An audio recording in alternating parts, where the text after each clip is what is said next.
రెండున్నర ఏళ్లుగా cabinet berth కోసం చాలా మంది ఉద్దండులు ఎదురు చూస్తున్నారు. పార్టీ కోసం కష్టపడిన వారికి పదవులు ఇవ్వాలంటూ ఒక్కొక్కరుగా గళం వినిపిస్తూనే ఉన్నారు.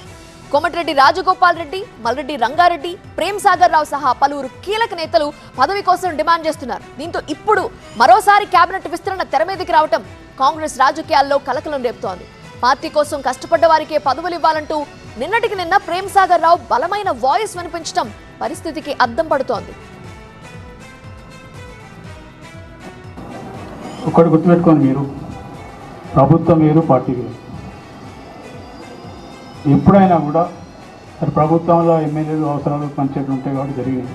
కానీ పార్టీ కార్యవర్గానికి సంబంధించిన మటుకు 10 సంవత్సరాలు రాక్షస పాలన ఎదుర్కొని ఎవరైతే ఉన్నా తిండి ఉన్నా లేకున్నా ఉపవాసం ఉండి ఒక్క పూట తిని వాళ్ళు జెండా పట్టుకొని పార్టీ కోసం తిరిగిండ్రు.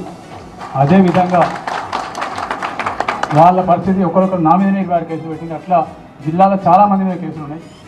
కేసులు ఉన్నప్పుడు కేసులకు భయపడకుండా మేము చేసుకుంటాం. మేము ఇప్పుడు ఏదైతే కార్యవర్గం సరే తప్పకుండా పరిస్థితులు పార్టీ పరిస్థితిని బట్టి చేసుకోవచ్చు. కానీ జెండా బట్టి తిరిగిన కాంగ్రెస్ పార్టీ కార్యకర్తలు 10 సంవత్సరాల నుంచి ఎవరైతే తిరిగిన 10 సంవత్సరాలు 20 సంవత్సరాల నుంచి వాళ్ళకు మాత్రం సరైన సంస్థానం ఇచ్చి వాళ్ళని గౌరవించకపోతే వచ్చే ఎన్నికలలో ఒకటి మాత్రం గుర్తుపెట్టుకోండి, ఇలా ఎప్పుడైనా కూడా కాంగ్రెస్ పార్టీ కార్యకర్తలు కరడుగట్టిన కాంగ్రెస్ పార్టీ కార్యకర్తలు పనిచేసినప్పుడు మాత్రమే ఈ రాష్ట్రంలో కాంగ్రెస్ పార్టీ అధికారంలోకి వస్తుంది. అప్పటి వరకు ఈ రాష్ట్రంలోకి అధికారంలోకి వచ్చే ప్రసక్తే లేదు. అది మొన్నటి గణావడది వాస్తవాలు. రేపు ప్రభుత్వంలో కానీ మా అధ్యక్షులు కానీ కోరేది ఒకటే, ఇన్ఛార్జ్ మంత్రి కానీ కోరేది ఒకటే.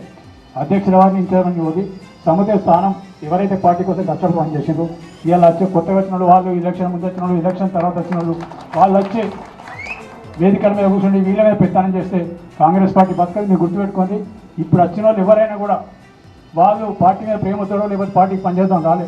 వాళ్ళు వచ్చింది స్వచ్ఛంగా అధికారం ఉంది కాబట్టి వచ్చింది, అధికారం ఉన్నది కాబట్టి వచ్చింది. అధికారం లేకపోతే రేపు అధికారం మార్పిడి జరుగుతుంది అనుకుంటే ఎవరు ఉంటారు? మళ్ళీ మీ ఇంట్లో కాంగ్రెస్ పార్టీ కార్యకర్తలు ఎవరైతే 20-15 సంవత్సరాల నుంచి పనిచేస్తారో వాళ్ళే ఉంటారు, వాళ్ళే పనిచేస్తారు. వాళ్ళని దృష్టి పెట్టుకొని ఇంకొకటే చెప్తున్నా, పార్టీకి పనిచేసిన గౌరవించండి, వాళ్ళని గుర్తించండి, వాళ్ళకు సేవ, వాళ్ళకు సరైన అవకాశాలు ఇవ్వండి. నామినేటెడ్ పదవులు కానీ లేకపోతే పార్టీ పదవులు కానీ అవకాశం ఇవ్వండి. అయితే విస్తరణతో పాటు ప్రక్షాళన విషయంలో కూడా ముఖ్యమంత్రి ఆలోచన చేస్తున్నారు. కొత్తగా చేరే వారి మీదే కాదు, ఎవరు ఊస్ట్ అవుతారు అనే ప్రశ్న కూడా తలెత్తుతోంది. ప్రస్తుతం కేబినెట్లో 2 స్థానాలు ఖాళీగా ఉన్నాయి. వాటి కోసం భారీ పోటీ కనిపిస్తోంది. వీటి భర్తీతో పాటు కొందరిని మారుస్తారని, వారి స్థానంలో కొత్త వారికి అవకాశం ఇస్తారని చాన్నాళ్లుగా ప్రచారం జరుగుతున్న వేళ ఇప్పుడు ఈ మంత్రివర్గ విస్తరణ అంశం తెర మీదకి రావడం చర్చనీయాంశంగా మారింది. మరి కేబినెట్లోకి వచ్చేదెవరు, ఉన్నవాళ్లు వెళ్లిపోయేదెవరు అనే ఉత్కంఠ కనిపిస్తోంది. అది తెలియాలంటే 5 రాష్ట్రాల ఎన్నికలు ముగియాలి, ఫలితాలు తేలాలి. దాన్ని బట్టి హైకమాండ్ నిర్ణయం ఉంటుందని కాంగ్రెస్ వర్గాలు గుసగుసలాడుకుంటున్నాయి. ఇప్పటికే నిరాశతో కొందరు పార్టీని వీడుతున్నారు, మరికొందరు గళం పెంచుతున్నారు. ఇలాంటి పరిస్థితుల్లో హైకమాండ్ నిర్ణయం ఎలా ఉంటుంది అనే ఆసక్తి కనిపిస్తోంది.